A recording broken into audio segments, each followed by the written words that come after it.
So tonight we have a next program, a special program. We have a guest. Who are you live up first? You live up. My name is Patton, Duncan, professor of physics and mathematics. Thank you for the opportunity to speak here again.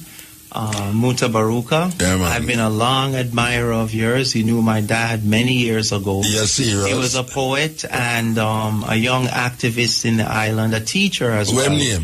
Errol Duncan. Okay. And unfortunately, he passed, I should rather say, transitioned a few years ago and now dwells with the ancestors in light.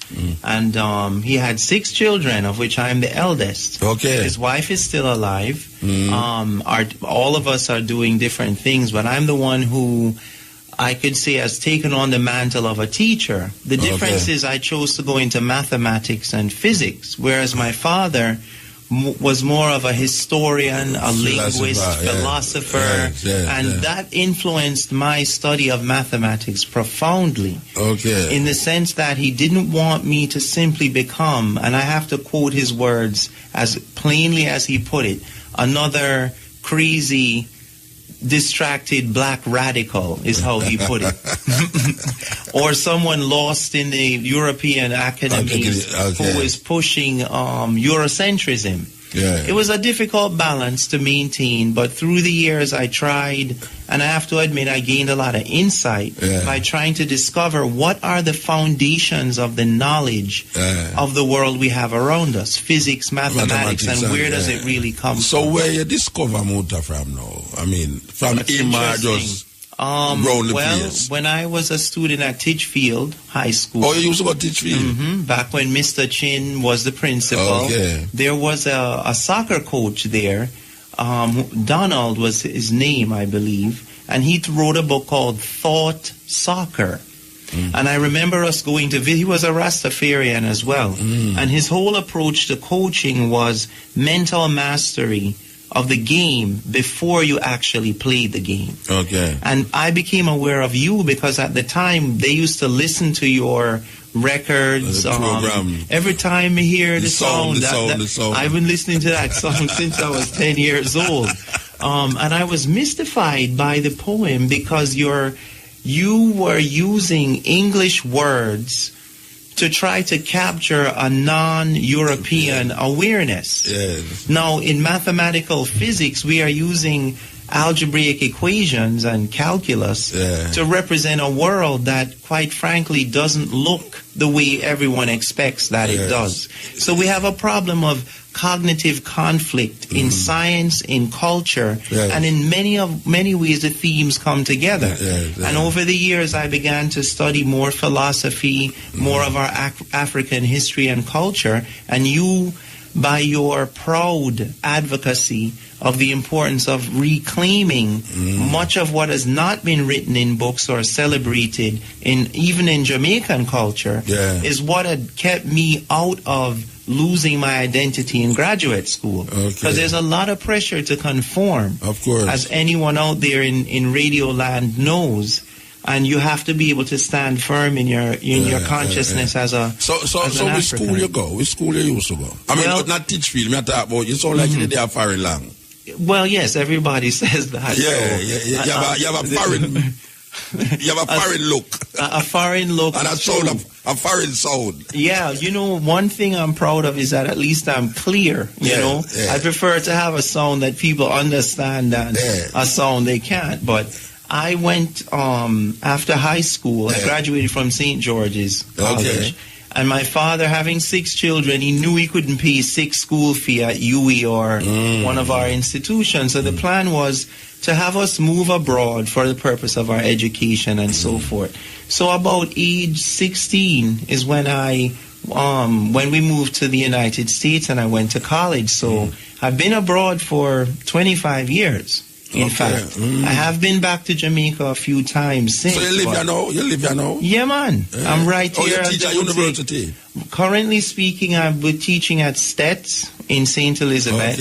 And I'm also looking at teaching at UWI as well in the spring. But you know, you look exactly like one of the think about a scientist. Like, you know, how like a nerd. Scientists have like a nerd look. You know, it's like, you know what, I'm with the wondering. glasses, round glasses, and straight face. I agree, because I think when they select a scientist, there's a certain format they want. Yes. So they kind of filter out the people who... because if me look by you somewhere, would I say, hey, that man is a scientist, you know? It look like if that's some laboratory with some white gown. I hear you. I mix up all different things and I throw that back and I explode the place and all. Yeah, well, the last bomb I made was probably at Titchfield High School, so I'm not in the bomb making industry again. It was a successful bomb, but there were no further experiments. Yeah. All right, so you got school at foreign and yes, man.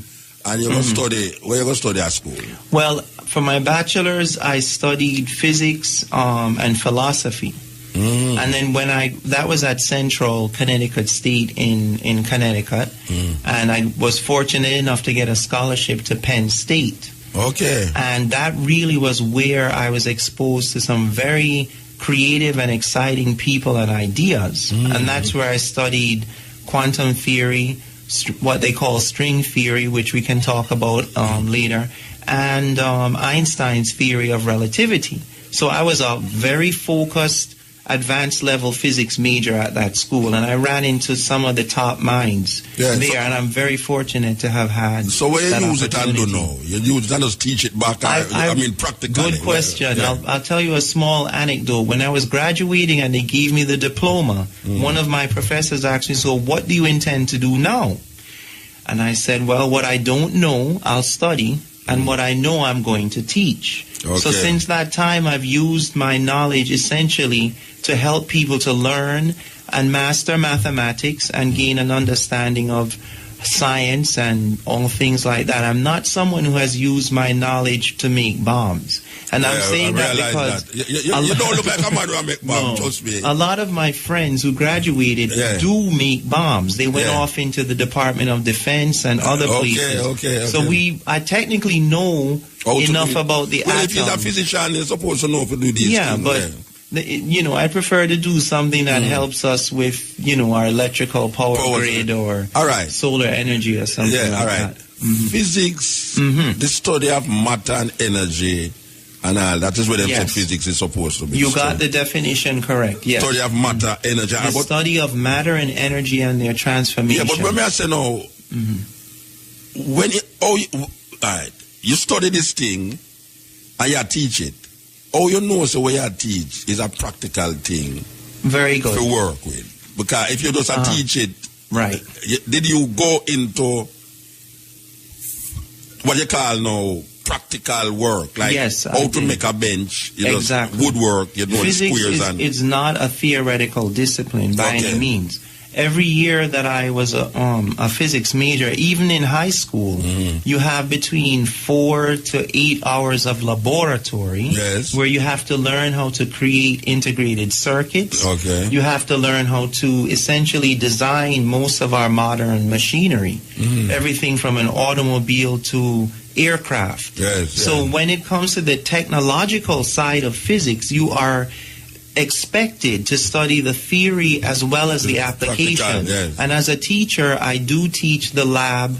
I do teach the application of, certainly. All right. Why may I say that is to set the groundwork for say. Yes. What we want to talk about is evidence. Yes. Rather than belief. And the evidence is through the practical, the belief. Yes. Sometimes it's through the theory. You believe it through the theory, but then now you're going to actually now define it as truth or define it as real because of practically doing it. So we want to set the foundation that what we're going to talk about now is not necessarily a belief, but because you have done the work practically, you can declare this as real. Truth. Yes. All right. And now you've touched on something. I just want to mention 4 axioms or principles that make physics what it is and not religion or a philosophy. Specifically, it must be based on observation and measurement in order to be considered true. Secondly, such observation and measurement must be performed in a controlled and repeatable manner. Someone else should be able to get the results that you're claiming are. To be, yes. Okay. Not just you. Not just you alone. It cannot be something that is so subjective that no one else had the experience. Yeah, like a man say him see a dopey. And it's him alone that see it. So you have to say, oh, I can't see it. Exactly. Is this something coming from your mind, or is this something... Now, mind you, without confirmation, I'm not saying whether duppies are really existent or not, but the point is well taken. Someone should have a standard to judge whether or not your claim of reality is true. Yes. And those standards are essentially what established modern physics, biology, medicine, and so forth. All right. But it was also true of ancient science as well. An assumption people make is that the ancient Ethiopians or the Hindus or the Maya, they also were experimental scientists. And you can see it by the evidence of their master work. The pyramids and the temples are still standing. Well, I can. What I find that there's two. I don't want. Well, one is religion. I can call one religion because the other one I wouldn't call a religion. Okay. Islam, in terms of where we study Islam in relationship to North Africans who was called the Moors, who went into south of Europe. Yes.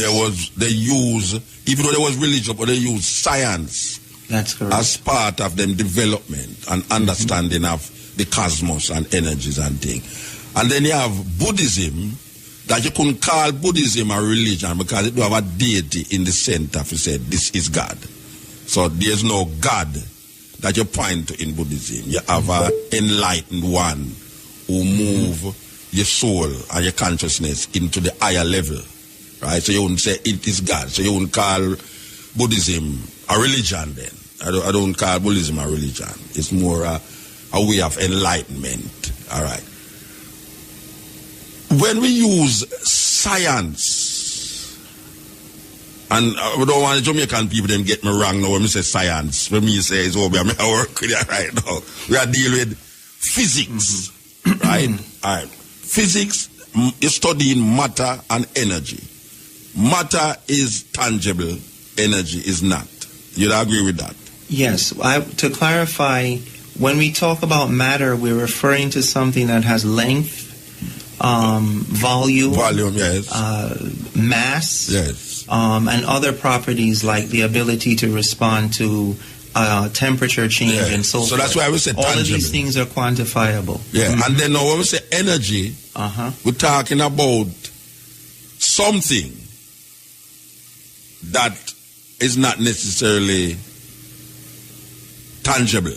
Well, energy is a little bit more difficult to describe because our language is based on objects like a hat, a shoe.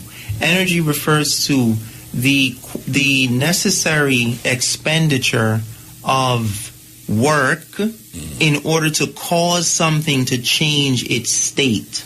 Okay. So if you boil water, you know that the water has moved from a liquid to a gaseous state. Yes. In order to measure that transition, you would describe it as having absorbed a certain amount of energy. Yes. Now, energy itself isn't really directly observable because it is defined in terms of movement and transformation. In other words, it's something whose definition depends on other variables. It isn't like you can touch something and feel it. You know that something is hard or soft directly. Yes. Energy isn't something that you can physically detect with your perception, but it can be measured in terms of how it affects the transformation of the state or the movement of another object. All right. If physics is the study of matter and energy, yes, and matter is something tangible and energy is not, how does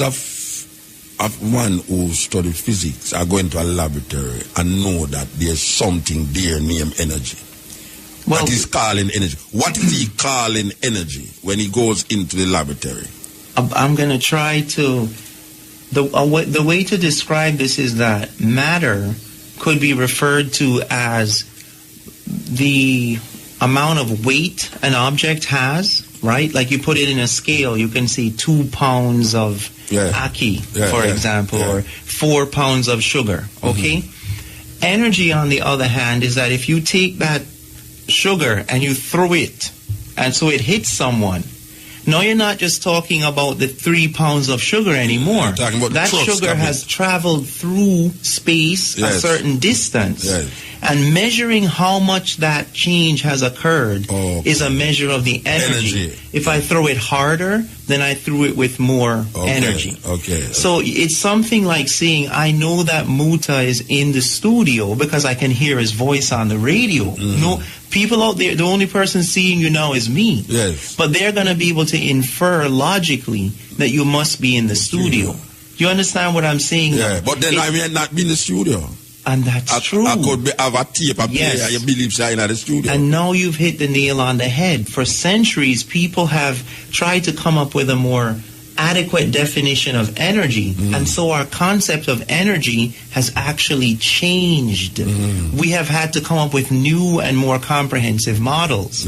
And that has not finished. That process of trying to grow a more universal understanding of energy is still an ongoing one. All right. When you connect now quantum with physics, what are you saying?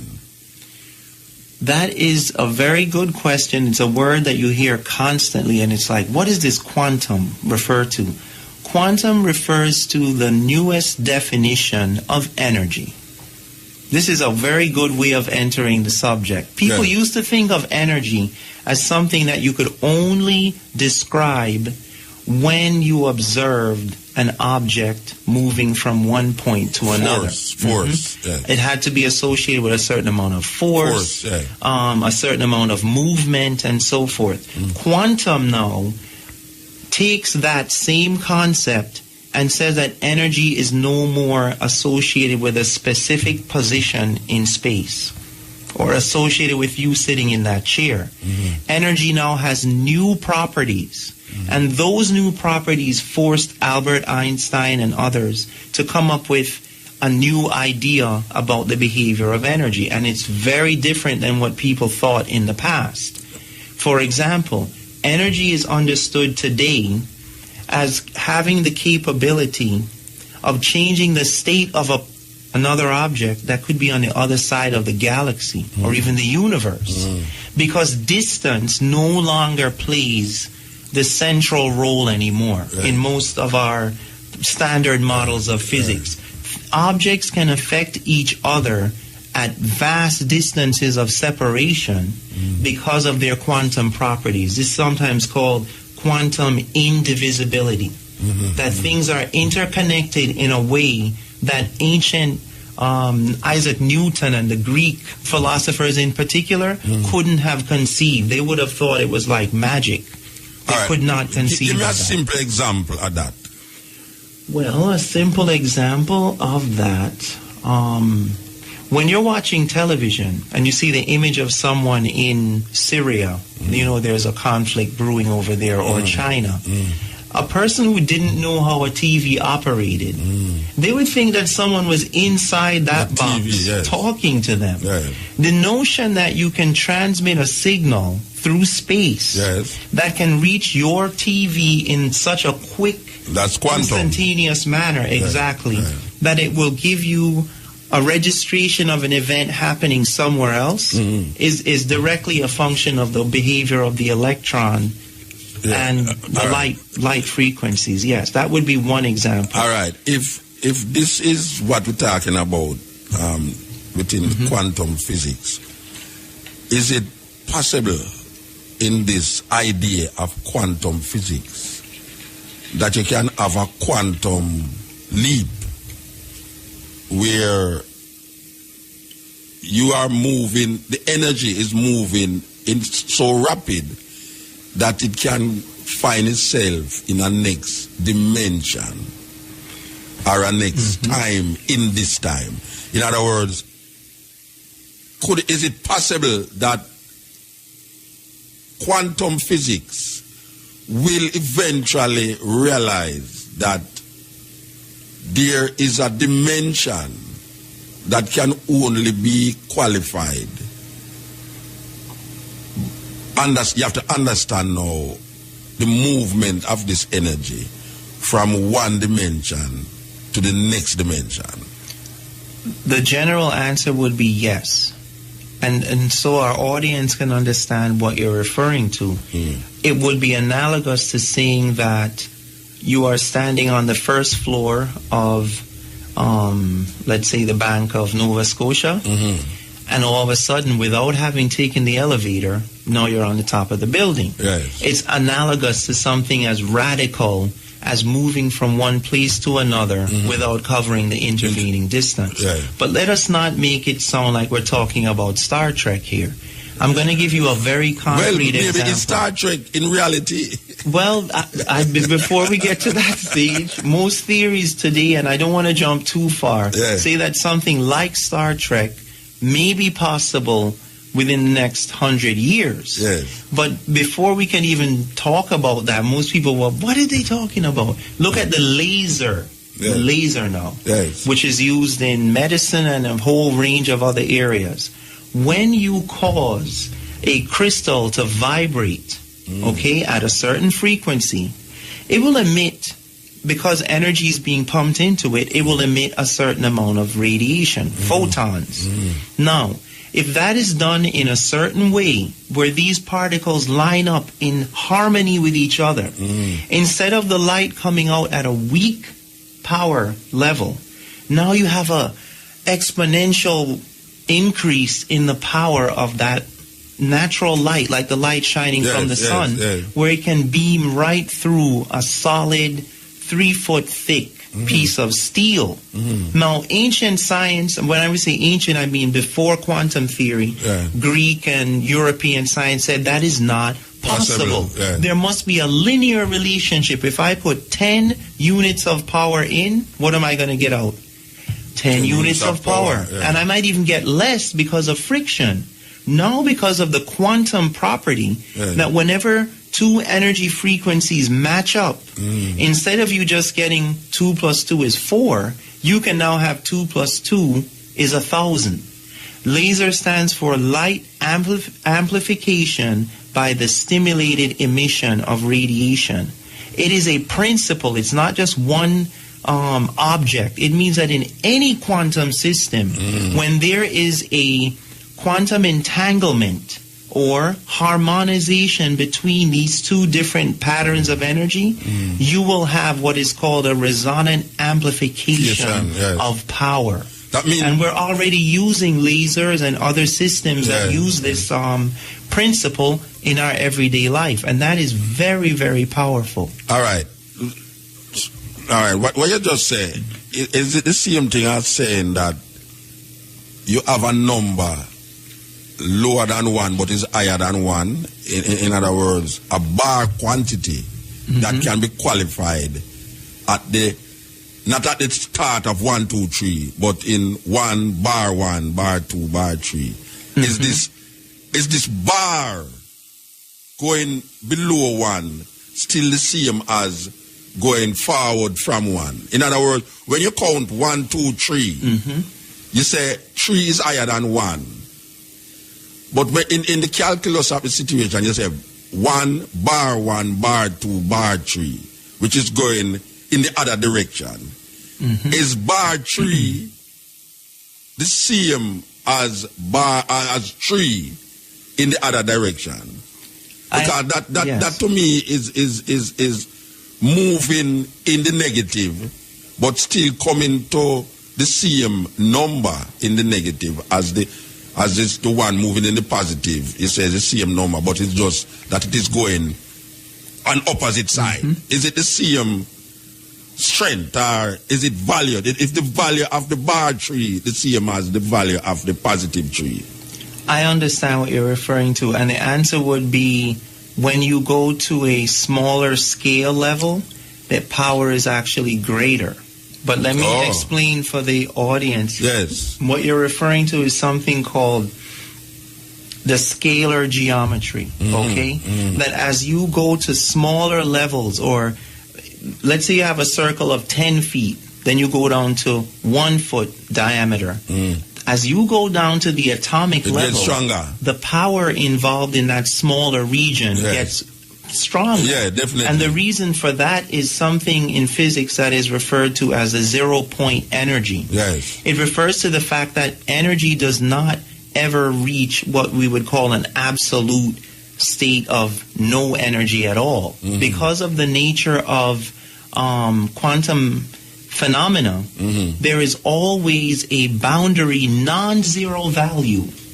And this energy is pervasive at the subatomic level. And let me translate what that means. It means that we have an ocean of almost limitless subatomic energy around us, vaster than anything we have in our oil and gas reserves or electrical power grid, much vaster.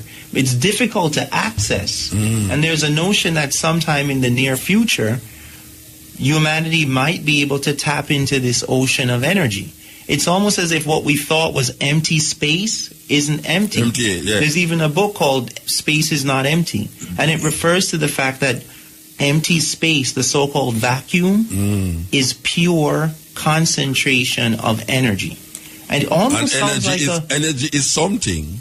Well, let me so even though we say there's nothing, there's something in nothing. In other words, it appears that there's nothing there to the normal eye or to the how we understand things now. Right. But there is something there. This is good because, of course, physicists listening to me would know that what I'm struggling to do is translate from a mathematical concept into natural language. But you have a very good grasp on this idea.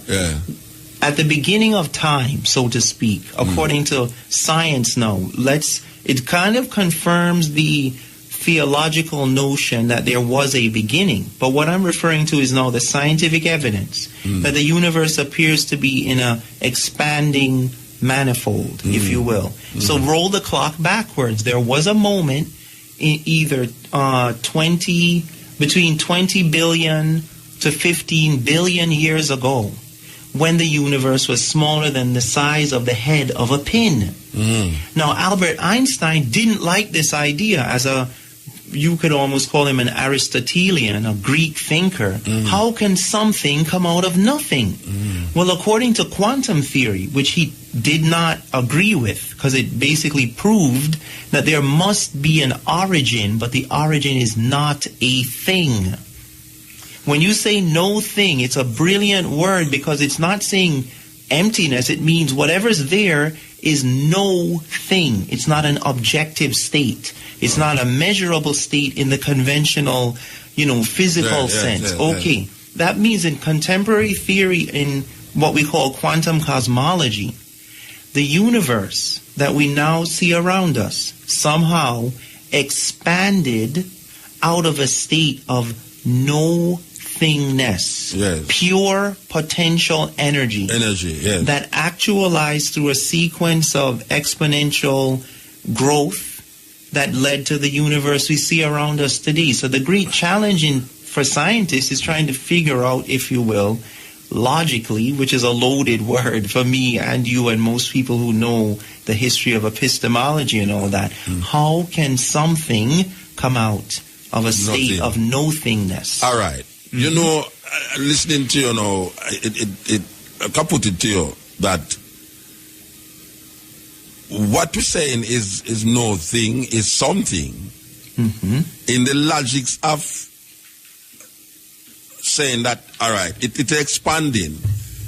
If it starts at a beginning, what is the beginning that we speak of when we say it starts from a beginning? What I hear you saying that this beginning is no thing, but in the cosmology of the thing, it's something. So what I'm really saying is that if something can come from nothing, the nothing that we describe is something. Yes, that is correct. But it sounds confusing. We don't want it confusing. And because what we know is that We know you have some people here that say, boy, muta them gone for the higher level here, that way we can't take that out. No, so we will come back to it. We can bring it in the sphere. We want to come to it because I can tell you, I personally believe, I don't like use the word believe, that if you could have looked straight in front of you, infinity, you'd have to the back of your head.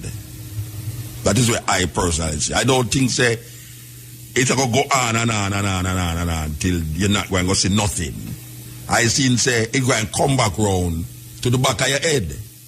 All right. So in my consciousness, when a man say something come from nothing, the nothingness is different. It's like a man that said, "Boy, I make him empty, like the Buddhists." So that talk about empty your mind and give up yourself. Don't deal with self. So it's like this is nothingness. Well, I don't want to say nothingness is the same thing as what you're nothing. saying is clear. It's clear, but the limitation we're facing is essentially the limitation of language. Yes. Our language system does not have a word for this state. We can only define it in a negative way. It is not this, or it is not that. People say God. Well, people call the nothingness God.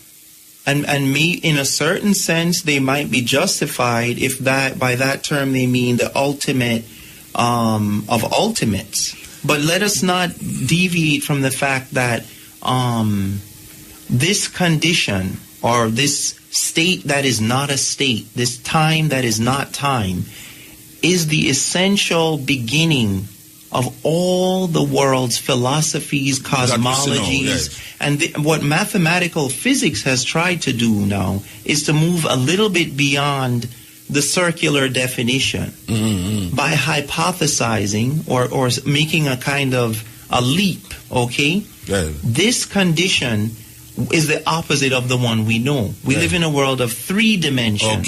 So initially, Albert Einstein and others said, let us say that the state is 4-dimensional. Yes. Okay? Yeah. We live in a world in which things are extended, as you said, in 1, 2, 3, 4. A mathematics of integers. Some theorists have come forward and said, wait a minute, what if there are fractional states?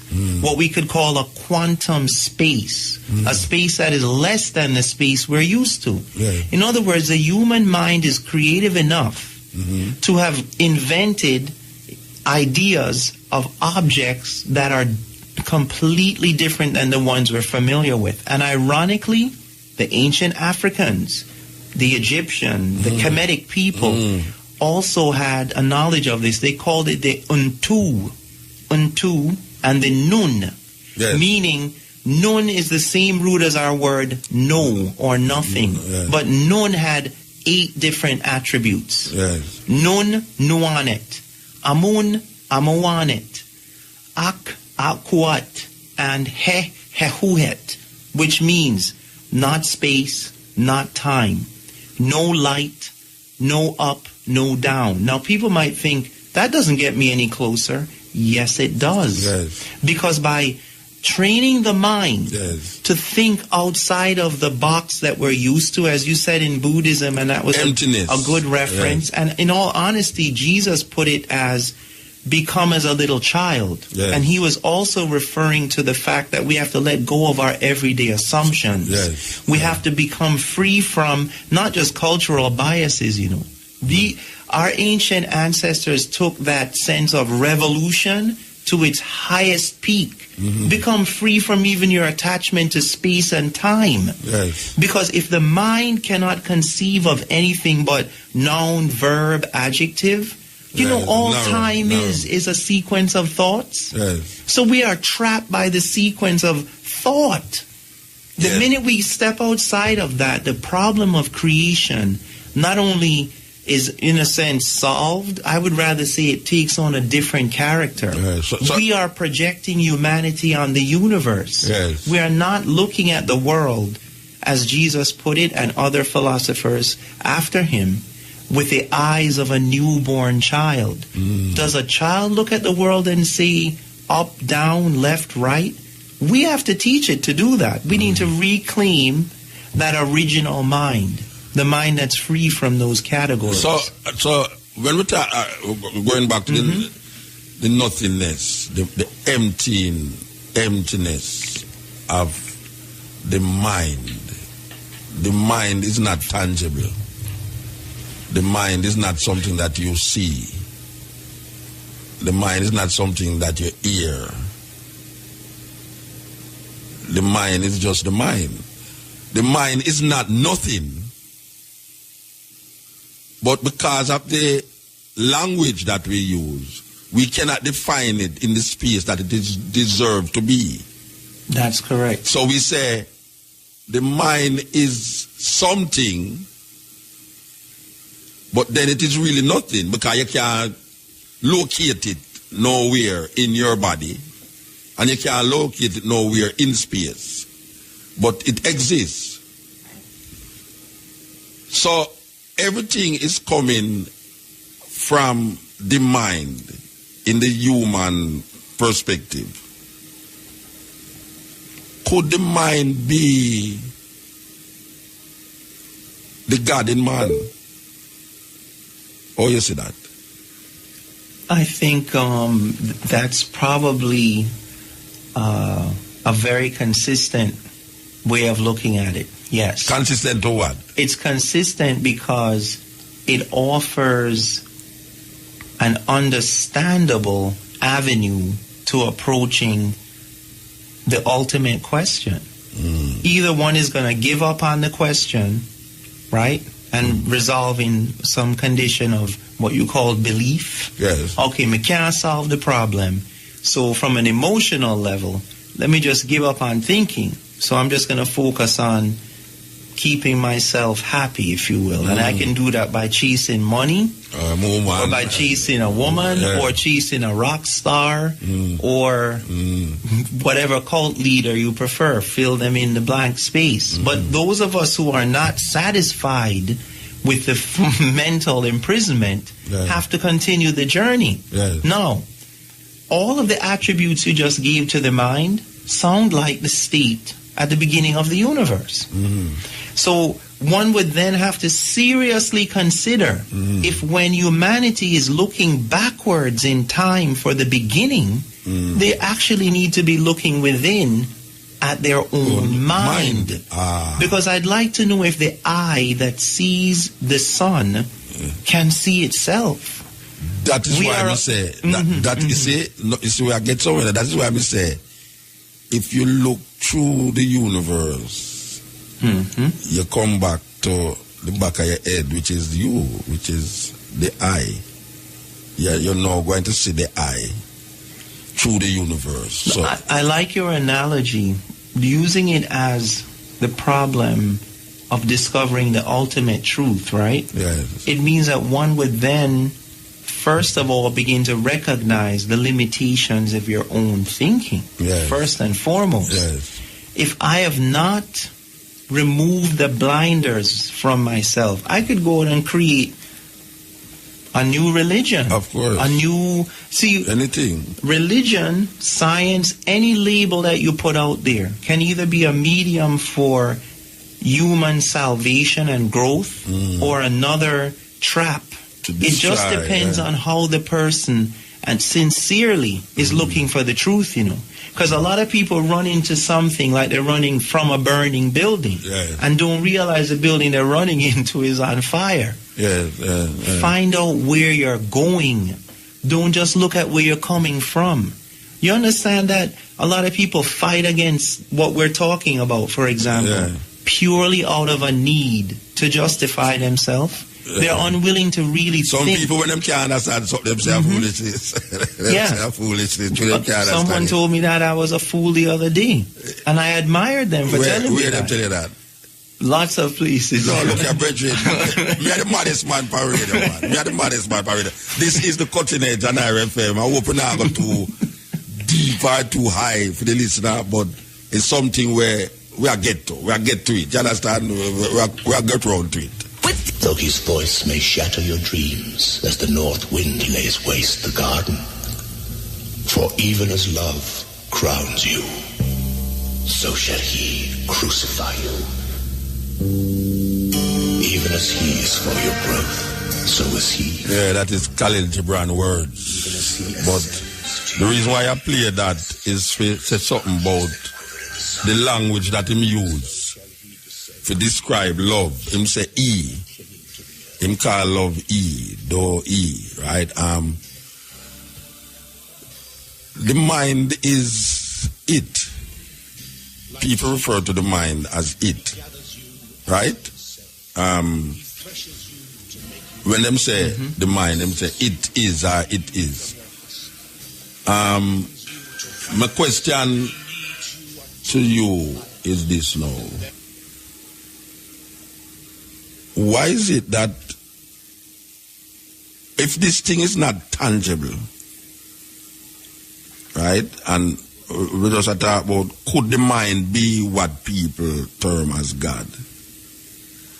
If this thing is not tangible, if it is energy that is passing, why would people not say it? In religion, why is not God it? Because we're giving a personality to energy, to the mind, which has no personality and it has no conditionality. It's pure. It's energy. And if people reconcile with this idea that God is this energy, because you have people who don't want to say God, like myself, but they will say it's an energy. Why would they not say it rather than give it a masculine form when there is no masculinity in the energy? Or you see that? Or you answer that? Well, to be as helpful as possible, we use words as reference points. People want words to give them support. So if I am predominantly in a patriarchal society where the ones who have the power and the authority are the males, which has been the case probably since at least the Assyrian Empire when they invaded North Africa and so forth, then people want to attribute the powers of the warrior king, the invader or the master of the land, to what they conceive of as the supreme.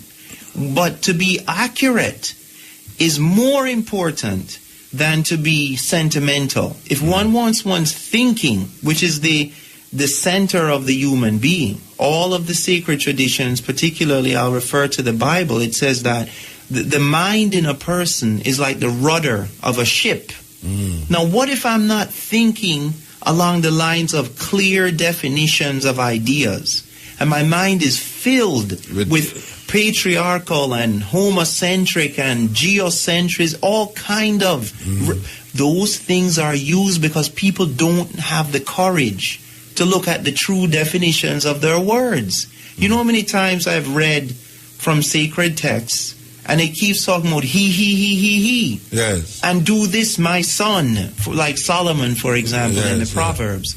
Well, where's the text addressing the women? My daughter, do this. Yes. I'm not a woman, but I could imagine that women must feel excluded when those passages are being read. But then people who are a little more subtle, I won't call them intelligent, but they'll say, oh, but this refers to the women as well. You know, honestly, it didn't, because in the synagogue, the women were not allowed to sit. They would not have been sitting there listening to the reading of anything. They would have been in another section.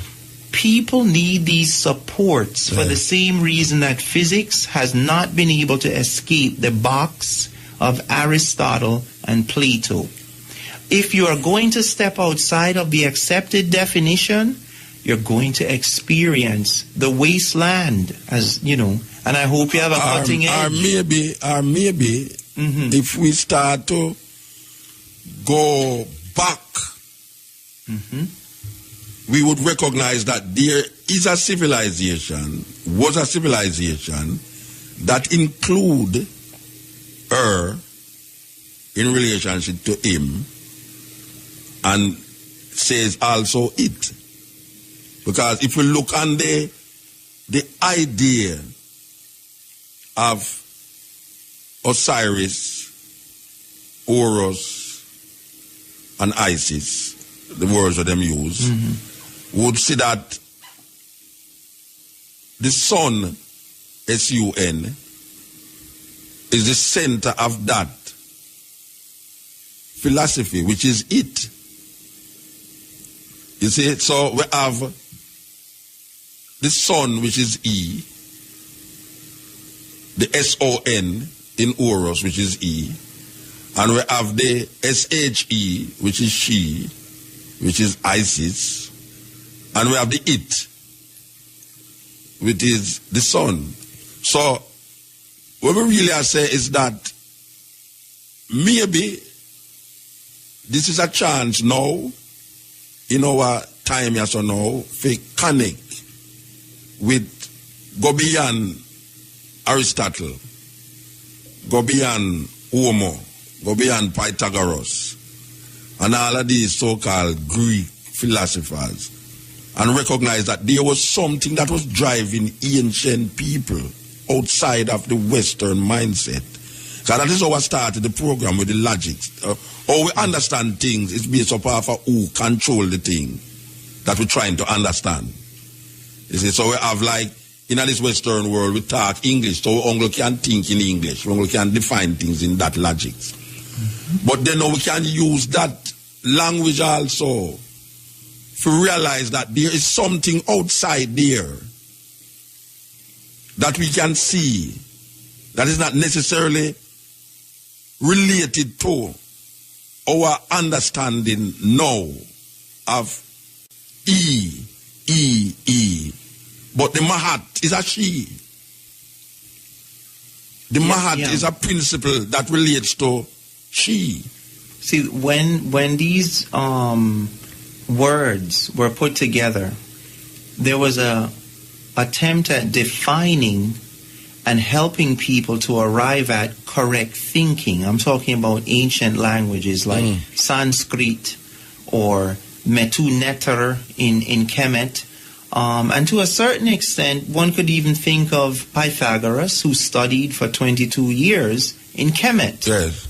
The European languages today have been an obstacle to scientific thinking to the point where they had to invent calculus. One needs to understand that ancient societies didn't have a separate discipline called mathematics. Mathematics was integral to the structure of the linguistics of their ancient languages. Of course, You couldn't learn Sanskrit or Metu Neter or ancient Mayan without simultaneously acquiring skills in math, astronomy. It was an elite study, and it took 15, 20 years to master. Especially maths. Absolutely. Which they used to unravel everything. No, you see, you use the word math, which is important. The word for divine teaching, matu or metu, is the same root as ma'at. Yes. So that the notion that the sacred scriptures are the same as geometry. Yes. When you know mathematics, you're approaching the divine mind. That didn't have to be explained to an ancient Egyptian or Hindu or the early civilizations in Latin America. Why? Because it was part of their daily culture. Now, to our credit today, and a lot of our scientific development was by African people who had been freed or freed themselves from slavery, you know. This Benjamin Banneker, a lot of West Indian people may not know about some of these individuals because they're from the so-called North American blacks, as if the slave ship that docked up there had a different group, our cousins then. And because they're up there, no, they're not part of us. So you made a very good point. How do we reclaim a more adequate understanding of reality while thinking in languages that are deceptive and imperialistic to a high degree. It requires of the student, the teacher, and the person who's going about their daily life a heightened awareness of the danger of eating words that could be mental poison. So how you do it as a teacher? How you do it as a teacher? How you separate? Are you still just say, well, you know, this is my work, I'm going to just do it or me learn it? Are you interject? I'll tell you, African philosophy. I try to teach. They require that we teach the history of science.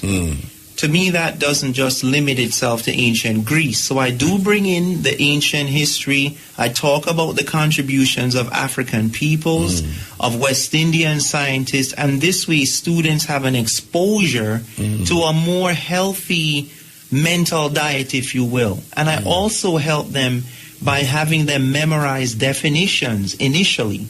And then they have to begin to ask, are these definitions adequate? If I tell you the world is flat and you accept that ask, are these definitions adequate? If I tell you the world is flat and you accept that definition, why not question what you've been taught? The higher level a student goes to, whether black, white, Chinese, you move beyond the literal. No, you have to go to the logical, then to the analogical, to then what they call the anagogical, using their terminology. In Kemet, it would have been called anagogical. What is anagogical? Is similar to what you are doing. Anagogical is not just the analysis of words. It's the analysis of systems of ideas. It requires that a person have mastery of a subject in several areas, you know. So now you can begin to do critical analysis. Okay, someone over here says that the Chinese created mathematics. I see the evidence. But what about this group? Let me compare now and see which one stands up to the higher order analysis. Anagogy refers to higher order analysis, and quite frankly, most of our contemporaries, and I mean the students coming through our schools, if they even get to the literal, there's many levels of knowledge, you know. They don't even get to the literal. I had a 14-year-old I was tutoring the other day, didn't know his multiplication table. Okay, it was a young man. I shouldn't probably mention where. 14. Okay, not someone who. We used to learn that from that 7-year-old. And I know, I know there's some 14-year-olds I teach that might think I'm talking about them. Not you. The point I'm making is I was trying to show him algebra, which is the Arabic term for metuneter, which they called algebra wa al-muqabala, meaning the science of measurement and restitution, combinations of numbers, triangular numbers, square. You have to know your multiplication. Of course. I wasn't ashamed, and he felt ashamed. I said, hold on, young man. If the student has failed, Marcus Garvey said this, Ptahhotep said this, the teacher has failed. You should not be ashamed. Who has been pushing you through the levels of knowledge and not laying the foundation on ma'at? That's the multiplication table. And you see, we have to show love to our students. We have to restore their confidence. And we as teachers need to get to the anagogical level. It's not enough to know the syllabus. It's not enough to know what you're teaching. What's the consequence of me teaching a child that they don't have history in them? Miss, who created so-and-so? Oh, that was Lavoisier. First of all, Lavoisier could not invent chemistry. The word chemistry comes from Kemet. The ancient Kemetic people, which the Bible in Hebrew, I guess you'd say Ham or Hamites. Well, that means that chemistry is thousands of years older than the French. But why do we teach them Lavoisier and we don't teach them about the ancient knowledge of North Africa? That's why I was saying that maybe that is all. That's why I'm talking about the it. Yes. When I said it and the mind, that maybe now is the time we who understand this should now recognize that it is very important to go to the root of the thing rather than the branch of the thing. Yes. You know, the root is in Africa, in the place that them now call Egypt, called Kemet, where all of these things had its scientific approach, very scientific. Yes. People feel say science is steel and they're looking at the results of science. Yes, yes. And it's important that what you said be recognized by the teachers who are listening. The Chinese today, I'm talking about mainland China now, are considered some of our top mathematicians, technologists. Many of them are the ones who are teaching in Europe and in the Americas, by the way. Okay? When they teach mathematics, they're using Chinese textbooks that refer not to Europeans only. They refer to their indigenous Chinese mathematics. Of course. It's not a matter of propaganda. It's an issue of letting the Chinese student know that he has a history. Yes. There are different way to look at things. Yes. But while we're talking, I know I can almost feel, if you will, there are people out there saying, but why do we have to get into Afrocentrism? I would like to know, why do the Chinese get into teaching the history of their own culture? How can you reproduce excellence by not teaching the students about their connection to the high standards of civilization? That's only one piece of it, though.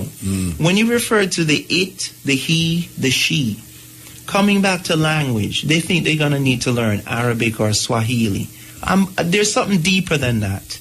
We're talking about a consciousness of the word. Yes. It doesn't matter if they're Swahili madmen. They're Arabic lunatics. I won't mention any by name, but I'm quite sure in ancient Egypt there were people who were constantly getting into trouble. Yeah. We're not advocating a kind of sentimentalism here.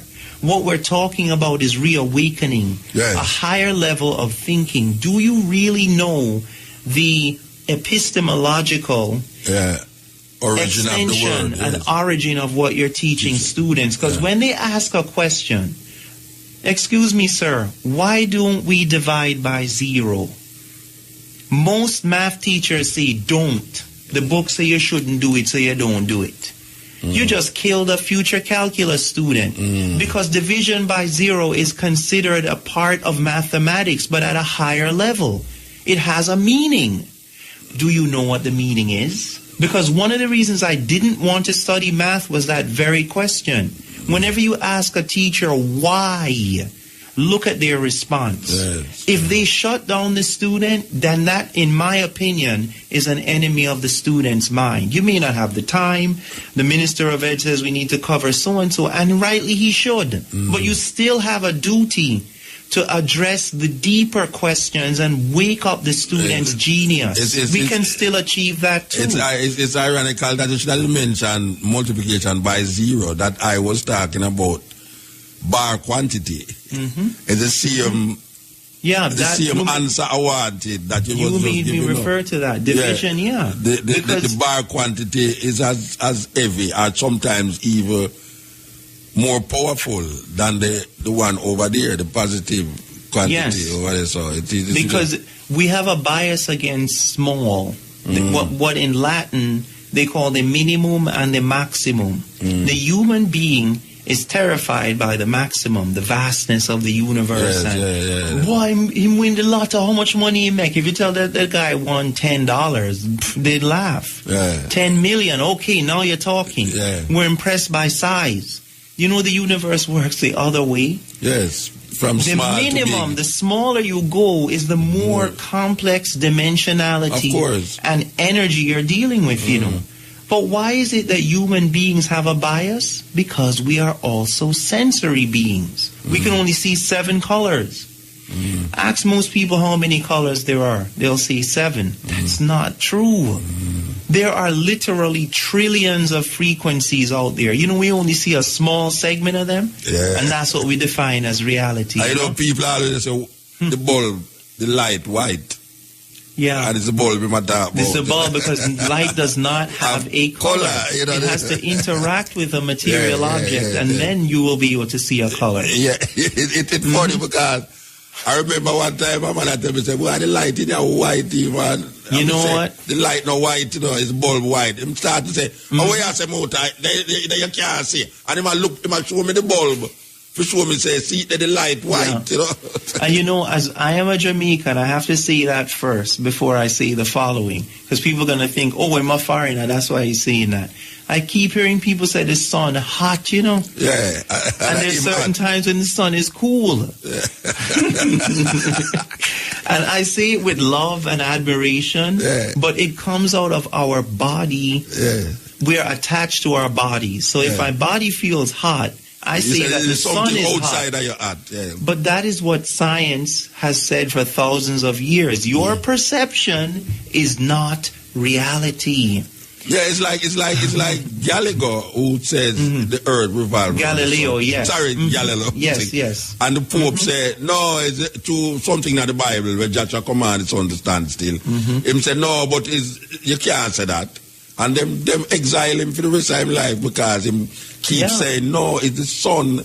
Stay there, so, and all the other things them go around it because them think that the earth was the center. The earth was the center of the universe, And it's funny, the Vatican, sometime recently ago, actually put out a statement that they were wrong about what Galileo had pronounced. Yeah. Now, to some people, that might be an occasion for celebration. But I want all of us to reflect on whether the truth can change or not. Because we are, as human beings, constantly trying to improve our understanding, The minute we stop doing that, I don't think it means we found the truth. We might just have found another mental prison. A person who can agree that your word is the law. What happened then you change your word? Yeah. Does that mean the law has changed? See, what's happening is people are mixing social constructs and power politics in a realm where we're searching for an understanding of reality. Those elements prevent the understanding. All right. So we need to be clear about how in quantum physics, is there a truth or is there the truth? Or we qualify truth? Truth as a truth, or this is the truth, or this is a truth. In quantum physics. In quantum physics, because it is an experimental scientific discipline, it means that someone could discover a new experiment that shows limitations or even errors in quantum theory. Currently speaking, no one has done that yet. Yes. A sound scientist would have to say quantum physics is saying there that it has a truth, not the truth. Okay, that is why I prefer science than religion. You know why? Because religion seems to be definite. In other words, you cannot go beyond what I say in my religious belief. Science says this is not definitive. We are still in the process of understanding what is taking place, see it, and that is really the problem where religious people are. Now, I want to clarify something now. Between the definite truth, or what might call the ultimatum, this is this, that kind of statement, we're not really saying that science, however, is arbitrary, though. You're not saying that, but I've heard people make arguments that, well, every few years scientists come up with a new theory, so therefore you shouldn't. What they need to realize is that science is not about a set of doctrines. It's a method. Yes. Now, in terms of the method of science, that hasn't really changed. Yes. Okay, so if someone is willing to accept that the ultimate truth is something that they are striving towards, but they have a sound way of testing whether something is true or false, that would be a good way of looking at what science is about. And in a certain sense, an apology for religion. Remember that much of what we call religion is the received knowledge and wisdom that people have accumulated over thousands of years. Some elements of religions, I'm not going to pick on anyone in particular, appear to be revealed by higher, or if you will, divine intelligence. Okay, I'm not going to specify which one, because my role on the show here is not to promote one religion or another. I'm talking about science. You can't promote anything you want to promote, you know. I know that, but the discipline that I'm exercising is a reflection of what I'm talking about. What I'm saying is that if a person wants to decide on a religion, do you know what they wind up really doing? They use the scientific method. People look at a text, which they call a standard. They try to find what definitions. What did he mean when he said this? What did this passage mean? They get concordances. There's research being done. No one in religion, any religion, in particular, let's talk about Christianity. I've never heard a minister try to justify his statement just by an arbitrary declaration. He still has to use evidence, even if in this case it's evidence based on a religious text that is a document that reflects that core of belief. No one, I believe, can be even considered sane or justifiable without approaching whatever they're doing from a rational way that other people can understand what they're talking about. But I tell you, say, most Jamaican people is irrational when it comes out to it. When you are saying, no, you are being very kind to that idea, but I tell you, say, most Jamaican people irrational when it comes on to them belief, because, see, them don't want to question this belief system. Okay. They just want to accept it as it is. So, I hear a man say, I'm going to tell a man something, say, well, but this can't work, so. You believe that it works, so? Because I'm going to quote the Bible now, and the man say, so you really believe that it goes so? And the man say, well, if it's in the Bible, it goes so. I say, wow.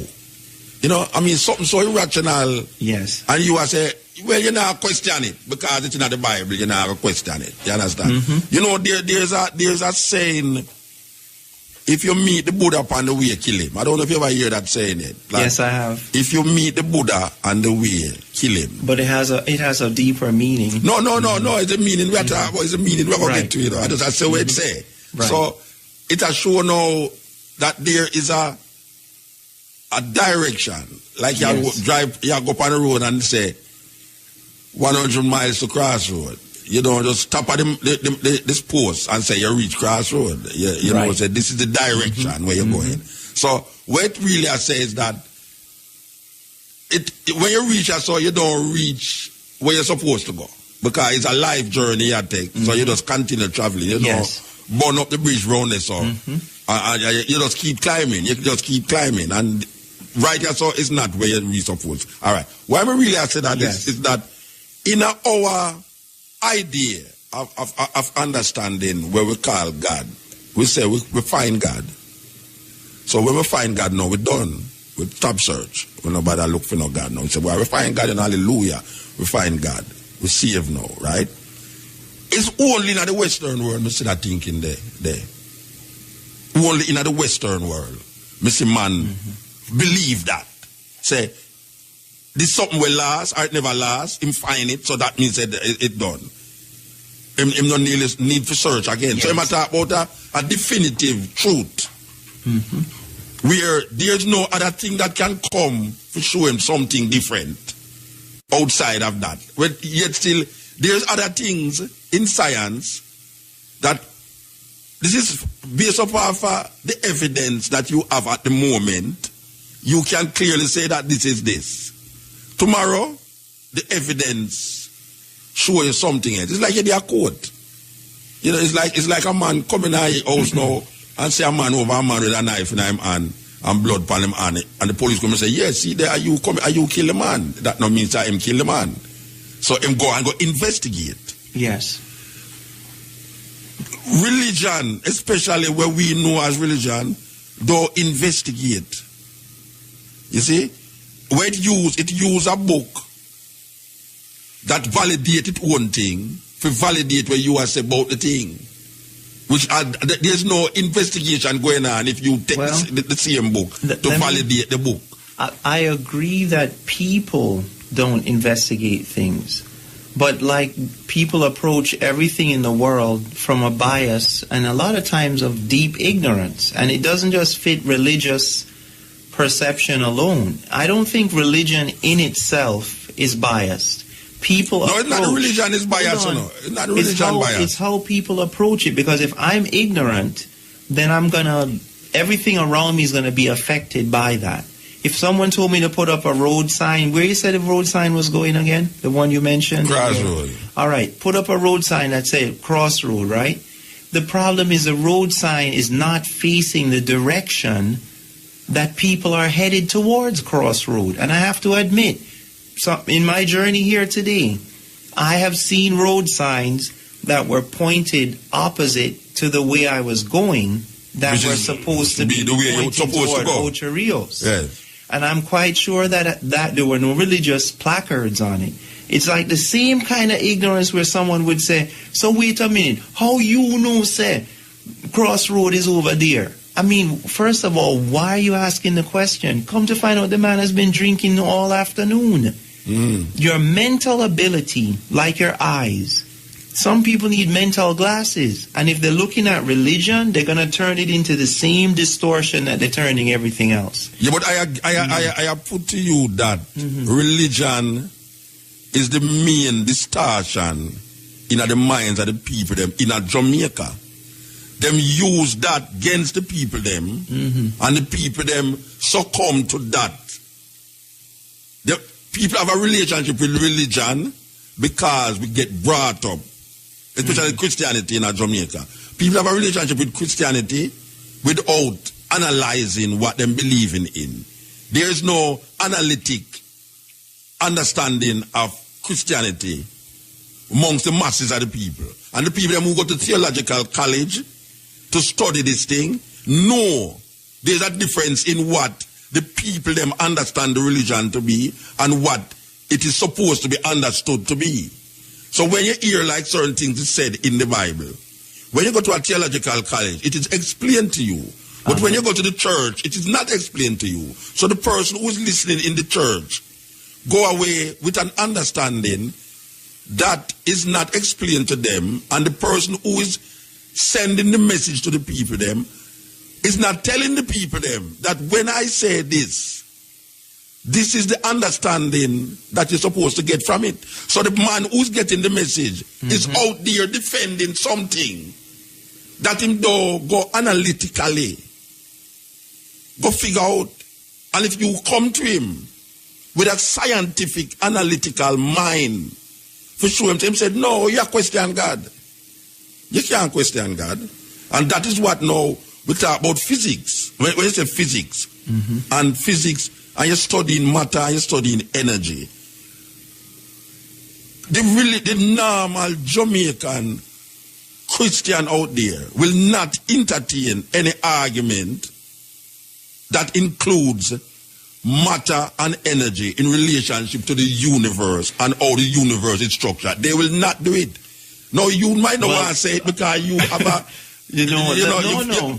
Don't be like an outsider, you know. Don't be like an outsider.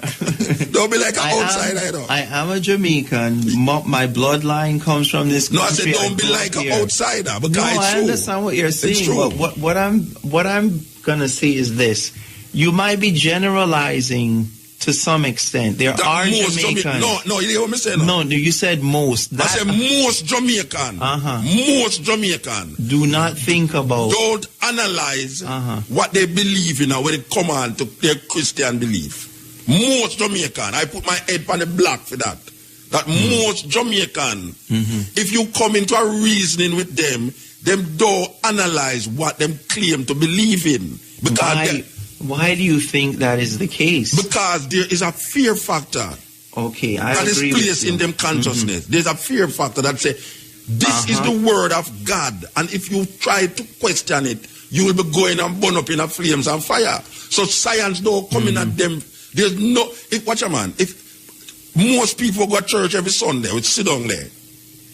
If you go to them with physics and start to relate physics to universe and where you just talk about pinpoint and them things, them say you're devil. I mean, I talk about most Jamaica. I mean, I talk about, I not generalize. I don't generalize, I generalize. I tell you something is a fact. But one thing I want to say is that I found most Americans, the average American, had the same attitude. Well, may I say, that is what Christianity does to people. These disciplines that we're referring to depend on a person anyone really, I'm not that special, studying these things. Why should someone understand neurology or heart surgery?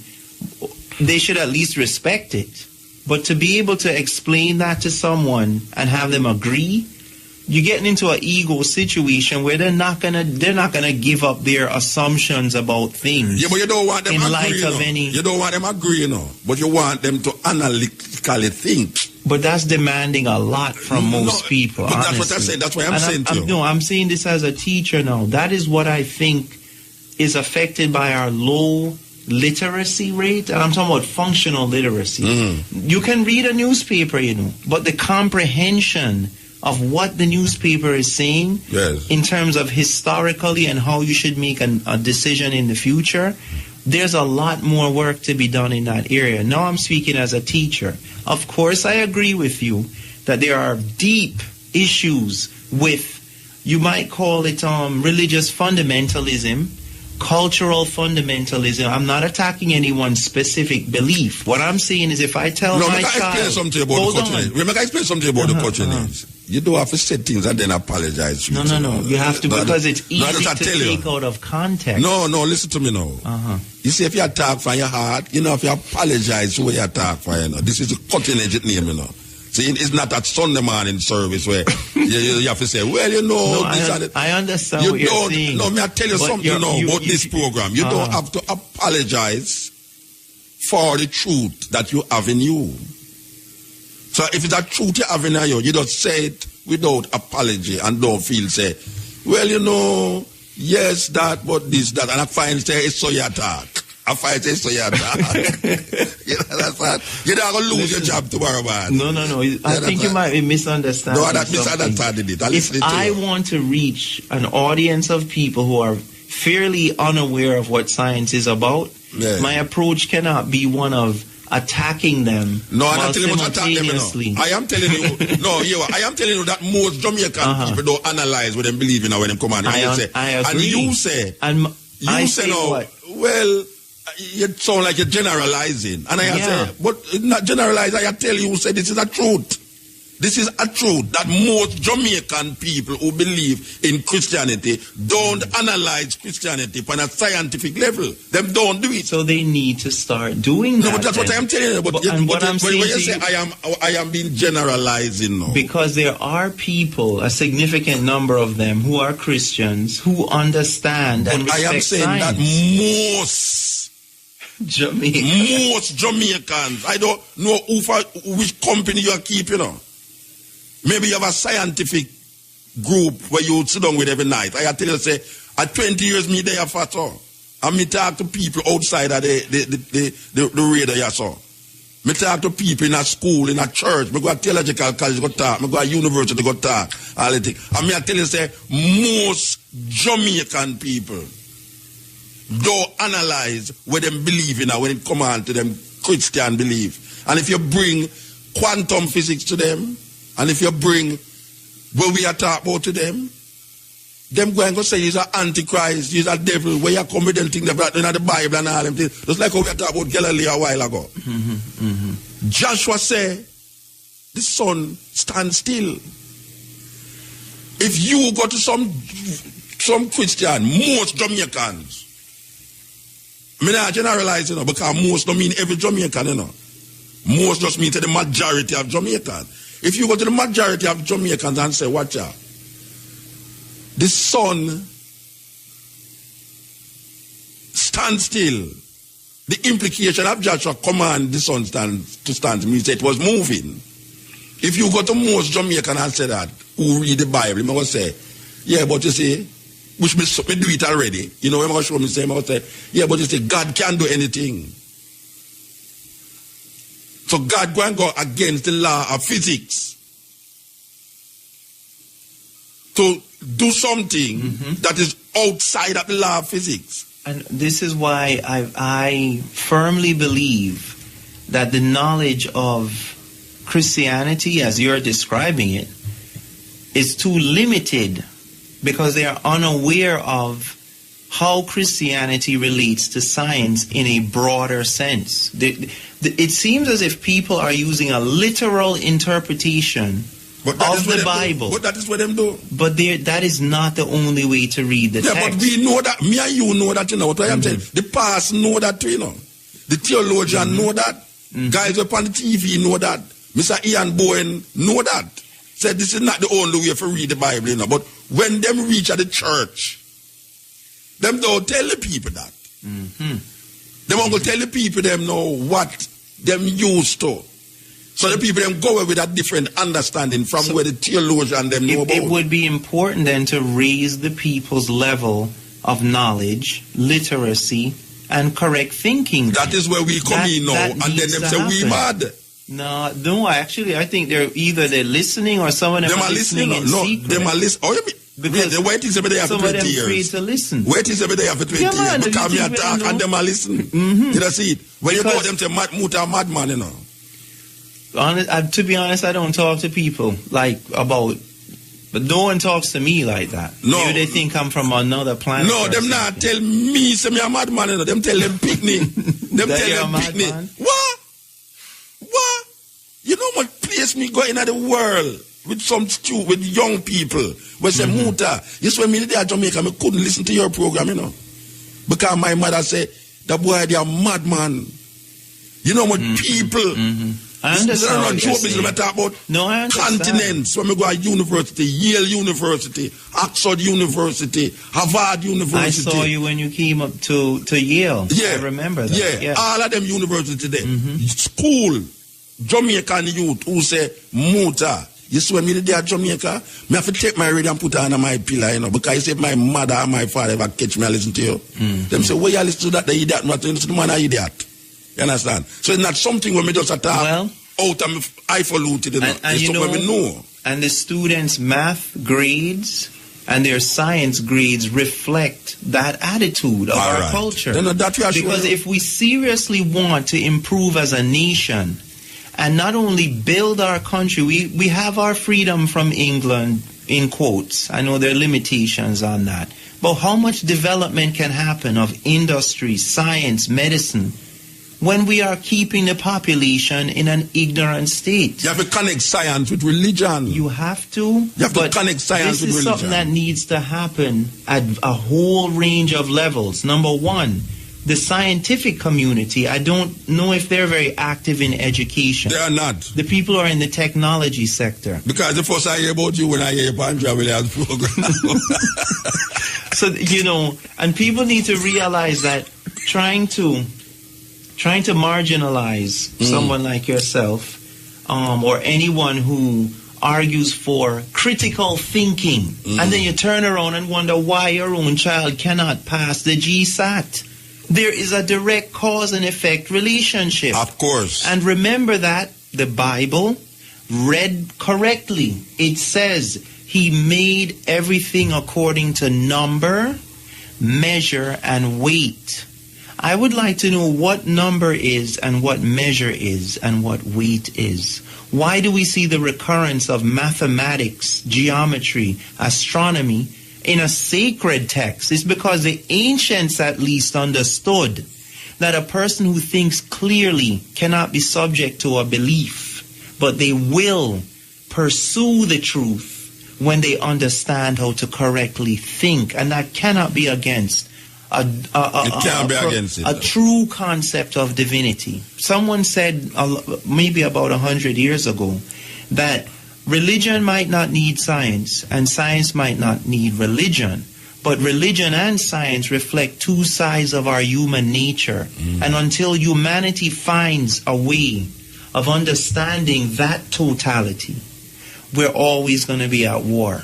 Well, within and without ourselves. Well, we are saying now in this time that we don't need religion.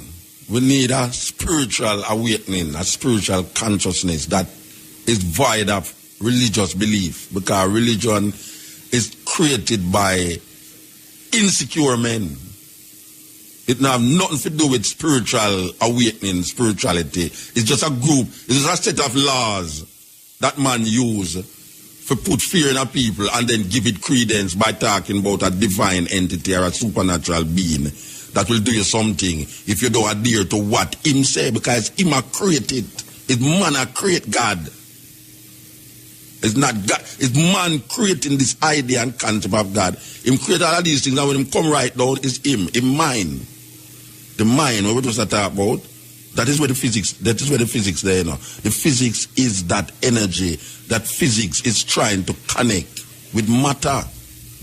Matter is a human personality, the human being, and the energy is the mind that we're trying to search for, whether in or out of man, that you will never find, because it is something that is nothing. But we just talk about, and you pinpoint it in this, what you call the new idea of quantum physics. Quantum physics going to show away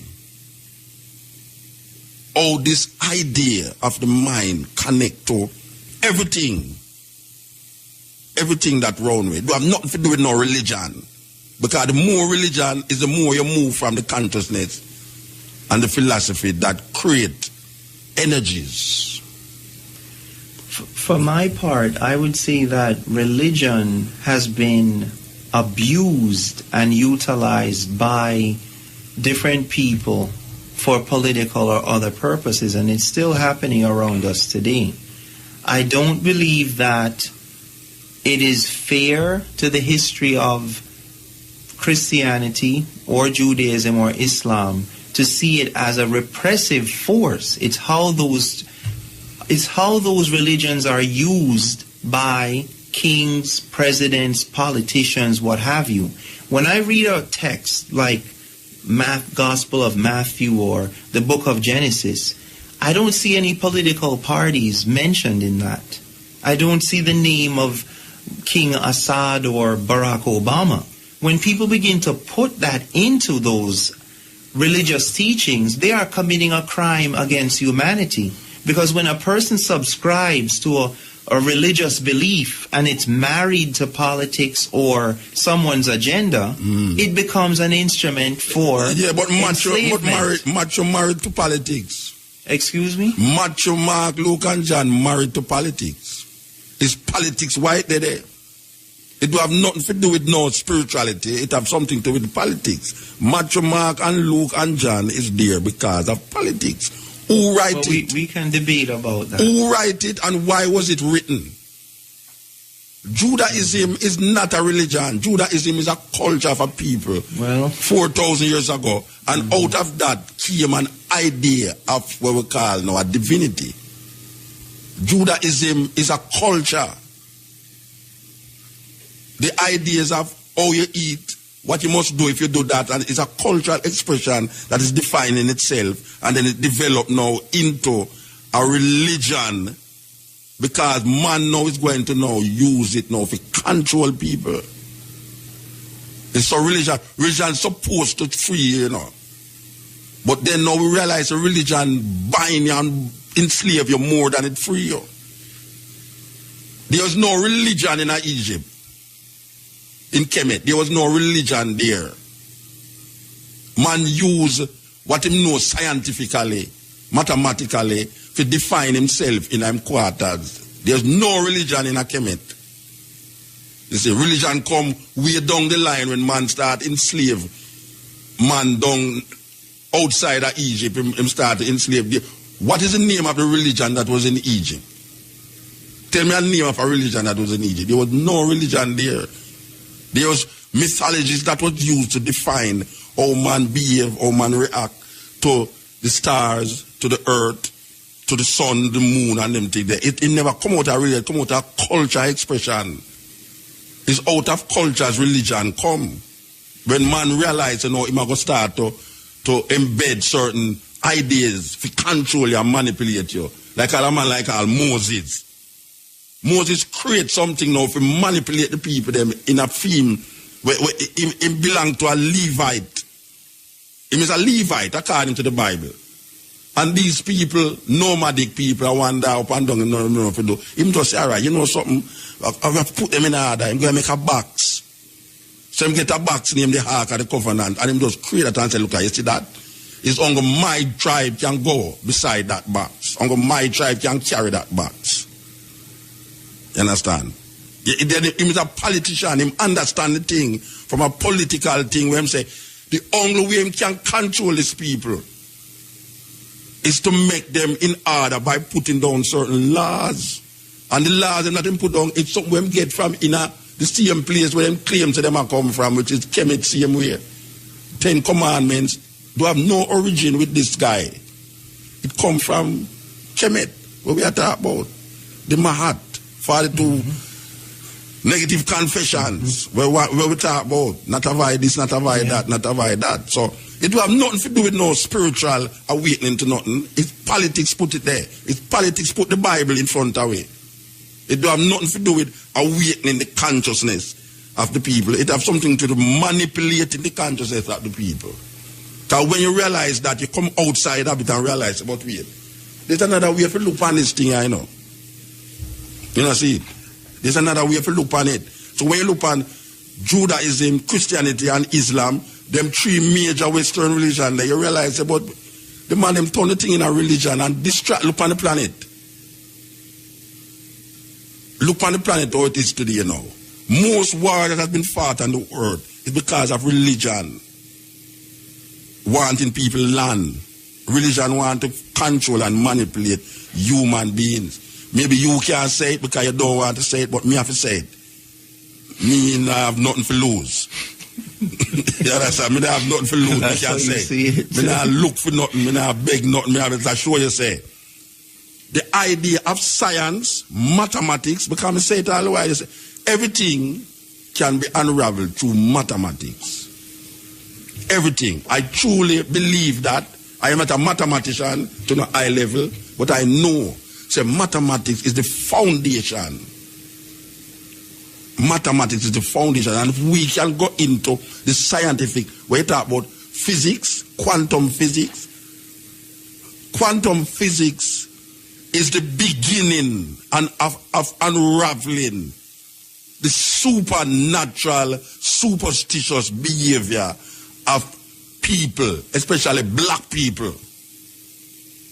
If black people could only understand what quantum physics can do to open and expand them, what they would call godliness, or them consciousness, where them don't have to look outside of themselves, but look in their mind. The mind.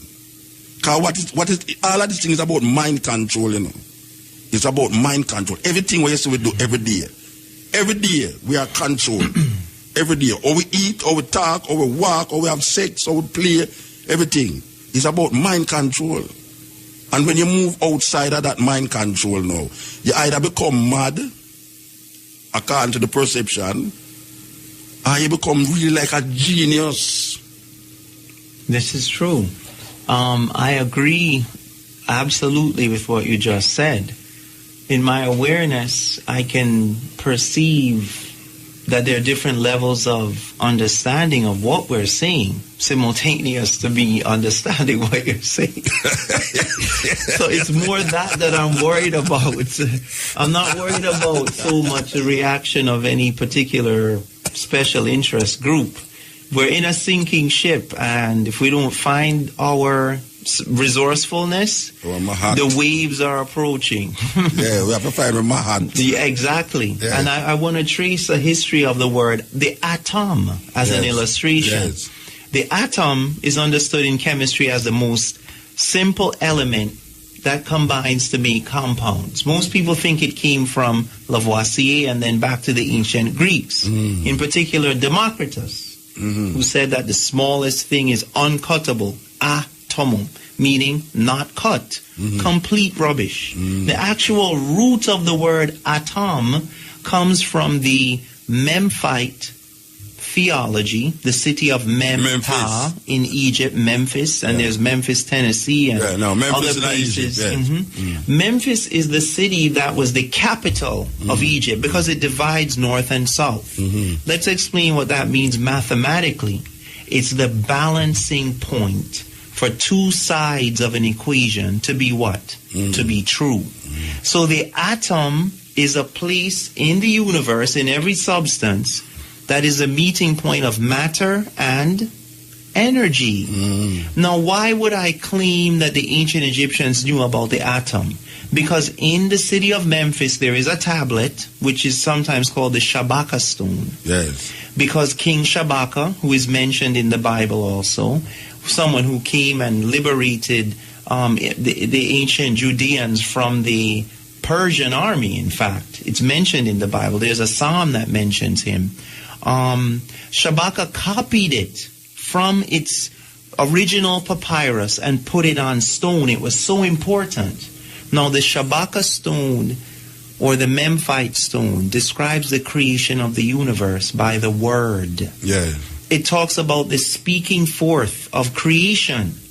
Now, when it describes the speaking forth, it uses a metaphor, the form of saying that just as a man, a woman, anyone speaks and says, go and pick a mango off the tree. This is the same process that creation itself went through. The mind, the tongue, and the heart. Yeah. So let's remember that tracing history doesn't mean you're losing truth. You are rediscovering the essence of religion and science by going back to yourself. One thing that this actually illustrates as well is a lot of our students equate knowledge with being able to repeat a definition. They can't tell you what they have experienced. Yeah. They're going to refer to what someone told them. Yeah. And that goes back to the problem once again.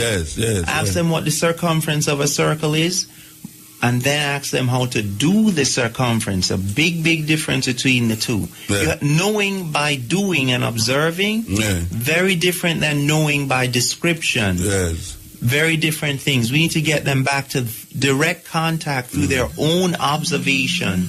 But I wonder if these people, like the ministry and them thing there, could I even understand how history, the relationship with African history, not talk about slavery, because most of the time when they talk about African history, they talk about slavery, like slavery, African history.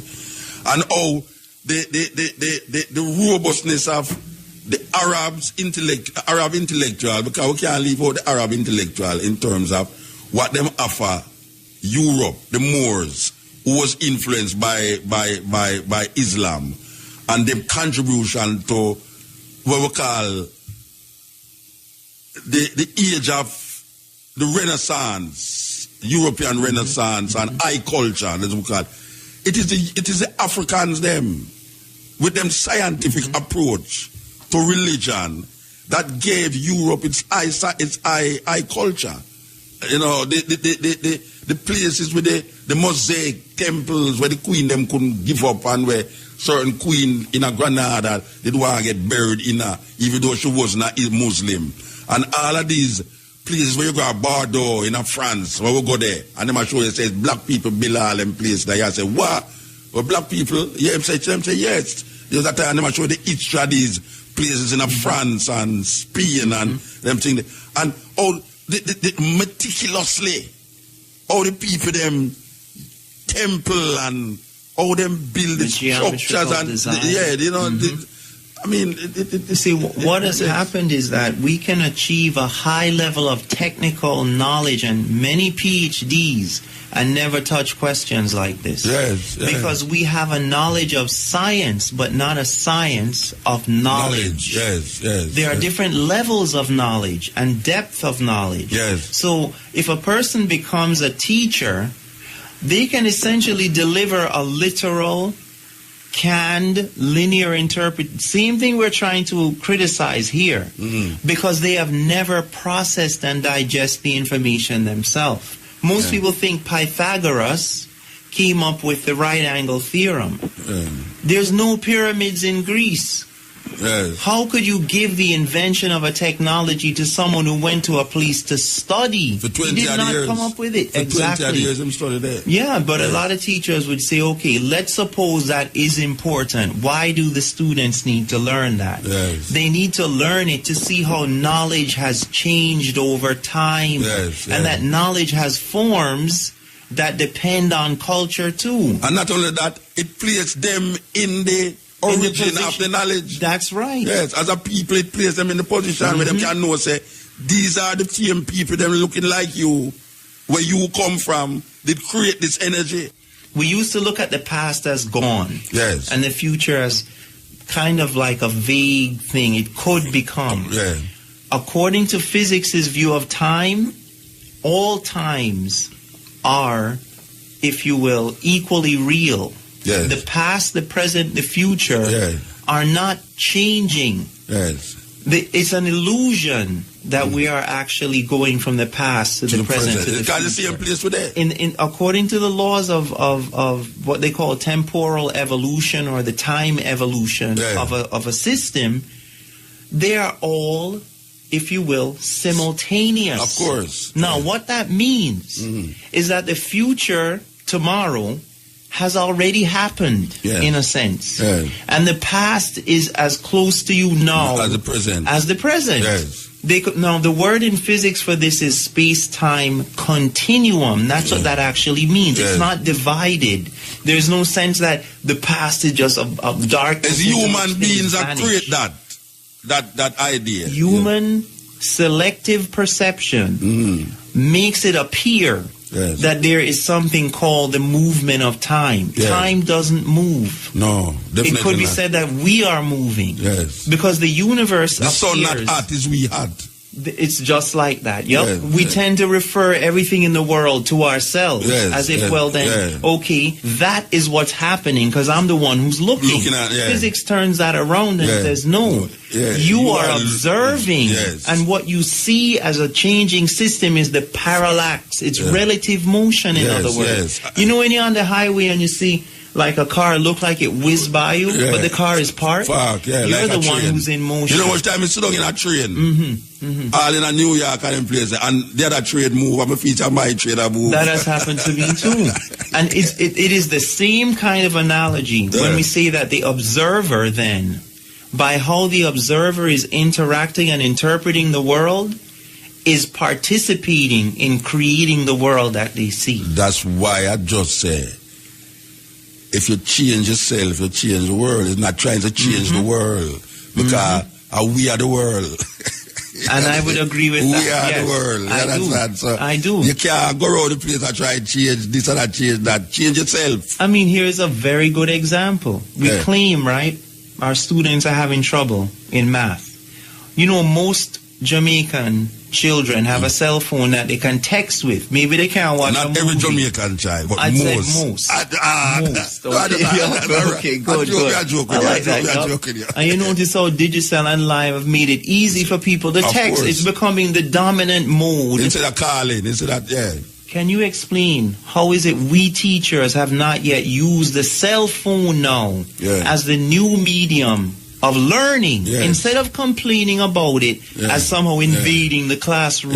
Use it. No, use it because the TV, you know, there was a time when television was considered the invading army. The radio. No, it's part of the family. Yeah. It's all eat dinner with you. Yeah, you know, a lot of people couldn't eat or sleep unless a TV or radio is on. The whole night, I couldn't sleep with a TV on. Me can't sleep with it because when me sleep, I realize the TV on, me get up and lock it down.